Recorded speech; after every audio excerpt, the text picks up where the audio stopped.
Howdy folks, Brian Cusco here at Triple B, and today we're going to be sitting down with my buddy Benny of the channel Bionic Benny, and you'll get to meet him, hear his story, and I think you're going to enjoy it and maybe find it inspirational. You're watching Triple B TV.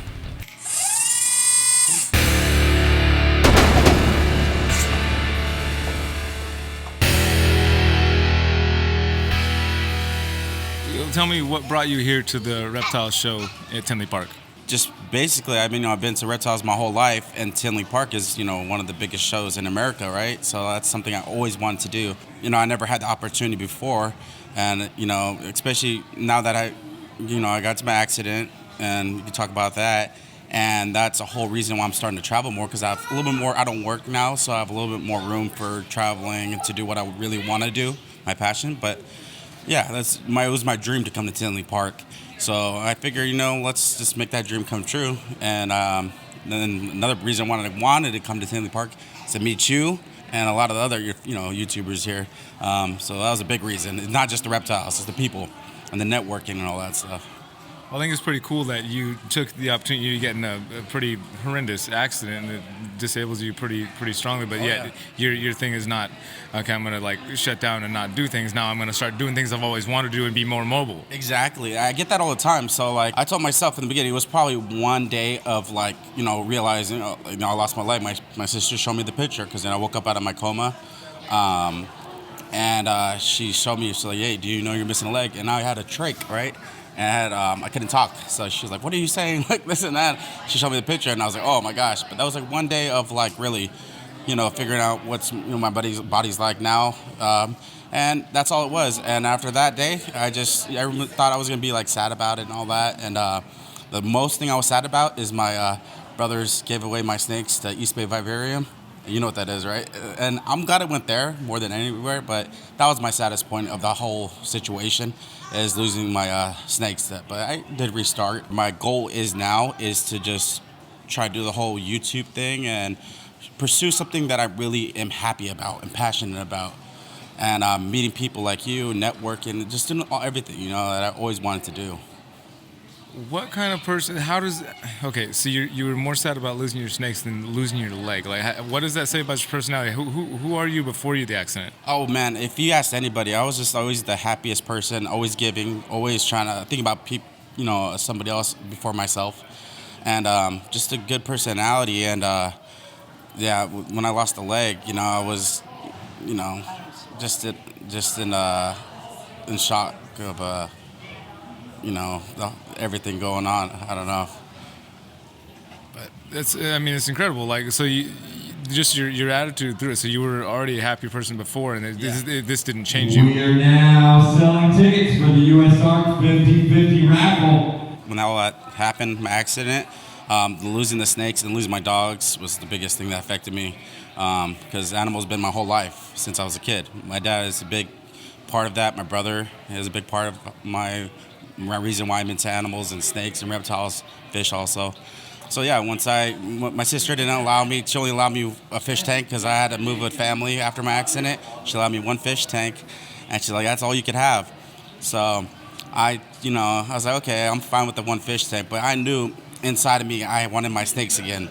So once I had the opportunity to move with my dad and all that, and then he's the, I'm really happy for what he's doing for me right now. He's letting me have all these snakes that I have and pursuing something that I truly like.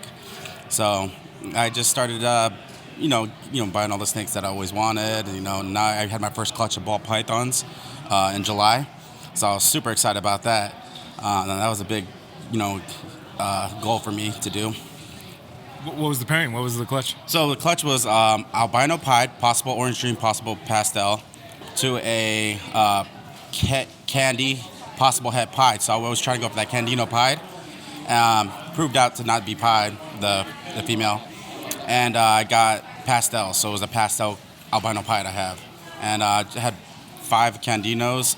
Nice. I think Candinos are not, I think people should really think of, because I think they're really comparable to the lavenders and all that stuff. I think they're up there. Well, it's very much a similar thing. Lavender is a T-positive albino type of thing. Candino is the same deal, right? I think it's allelic with just the candy and its own. Well, so Tough, Candino's you know. like if you compare it to, I guess this is something that would be comparable is in reticulated pythons. The cluster albino, you got purple albino, white albino, and then you got lavender albino, basically the mix between the two. Yeah, exactly. Yeah, 100%. So when I saw those colors of all the different snakes, I was like, oh man, now that got me hooked now. So now I'm just trying to continue that on. And that's something I want to do, but also it's just the traveling now. Like I want to go to see everyone's collections. I want to go to Brian Barczyk's place. You've been to the Reptarium and all that. So that's something I want to do. Yeah, and I want to possibly see your stuff too over there. Yeah, well let's go. You went to Brian's place. You went to Gundy's place. Went to Brian Gundy's place. Oh man, he's one of the best human beings ever. And I always talk to him, and he's been a big part of my whole career of ball pythons and this and I went to him for any information I needed. He would just call me anytime. So I called him. I was like, hey, my female is, I think, getting ready to lay. He's like, yeah, just give it some time. Take a breather, this and that. She started laying, and I always wanted to peek. He's like, hey, just don't peek so much. She's like, wait 3 hours. She should be laid fully. Blah blah blah. Within that time, when he said 3 hours, she was done laying. I was in shock. I was like, man, this guy really knows his stuff. And then he helped me sex my first clutch of ball pythons. So I went to his house. He helped me pop them. He taught me because this hand doesn't really work well. He helped me figure out a way of popping it with my situation, my disability. So he's one of the best human beings ever. I'm glad I was able to be a part of it. He was able to be part of my life. And I called it a disability there a minute ago, and now I'm kind of thinking it's giving you kind of an ability to see life in a different way, where you're just giving you more ability. Yeah, it opens so many more doors. Yeah, 100%. Like I said, I think before my accident, I just would have took my regular career. I was doing construction, so I would just did my regular career, had my few pet snakes, and just watched everyone else on YouTube. But inside of me, wanted to go a little bit further and wanted to, do the whole YouTube thing and wanted to do. Pursue my passion for snakes, but I limited myself. But now I think that I'm in this situation. I kind of since almost losing your life, it kind of tells you pursue what you truly want to do, man. You only have one life. So I chose, pursue my passion for reptiles and all the animals that I have. And hopefully one day, I'm not trying to become somebody, but just trying to make sure that people with a disability or think that anything's holding them back, they could just do what they want to do, Yeah. You are somebody already, I'll tell you that right now. Yeah. I mean, I'm not trying to be, but this is me, who I am. And it's refreshing. Yeah. I appreciate that. That's my happy personality, I guess. Awesome, man. Yeah, I can see it. I can feel it from you. Is there anything that you'd like to say to our folks before we finish this interview that you'd like to get out there? Just let nothing hold you back from, like I said, from what you really want to do in life. I'm here with one leg in a wheelchair. I flew from California, and I did it all by myself, staying alone. You just managed to try to figure out there's always a way of doing what you want to do, Don't try to ever hold yourself back. So I don't know if that came out clear enough, but... Came out pretty clear to me. If people want to follow you and see your journey, where are the different places they can do that? I'm Bionic Benny on YouTube. And it's Bionic_Benny on Instagram. So I post pretty often about those. Awesome, man. Well, it was great to spend a little time with you here and sit down in front of the camera and do this. I appreciate you taking the time to do it. I appreciate you so much, man. And like I said, you're one of the people I always want to meet. I was there from the beginning, and yeah, you inspire me, a lot. Well, I'm honored that you said that. So thank you, Benny. Yeah, thank you. I appreciate it. Thank you guys for tuning in. If you want to continue this conversation with Benny, as we do with all of our guests, we're going to be having a Zoom call tonight at 6 p.m. Pacific time. There's a link down in the description if you'd like to join us for that and get to know Benny a little bit better. And if we don't see you there, we will be sad, but that's okay. If you don't see you there, we'll see you next week right here on Triple B TV. Y'all take care.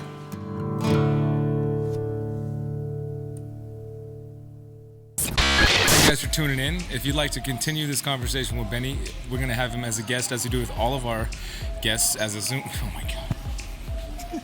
Howdy, folks. Brian Cusco here at Triple B, and today we are talking into a dinosaur. Sorry, people. I got some looks. they had like these flash card things in the beginning. So that's probably one thing. My thinking is not quick.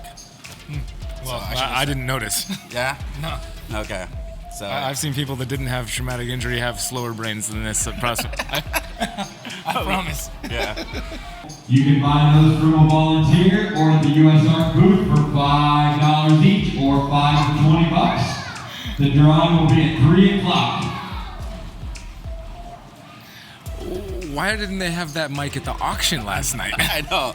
Also, Zoom In has 2 silent auctions. All proceeds to U.S. Ark.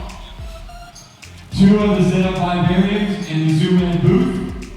Those silent auction ends at 3:30. Again, all proceeds go to U.S. Ark. I mean, that microphone is like 10 times better than the auction microphone was. Like, if they had that microphone, I feel like the auction would. It was already good, but I feel like it would have gone a lot better. That was a great time at that auction.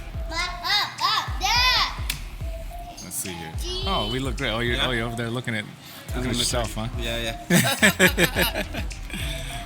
How does that feel? That feels good, man. To look at myself. How's it feel talking to a dinosaur's mouth? It feels different. It is. It's a little weird, man. Honestly, yeah, but it's different, man. Yeah. I used to always snap with 2 fingers. Now I got this dinosaur. I can't snap with it. I just one finger snap. It feels odd.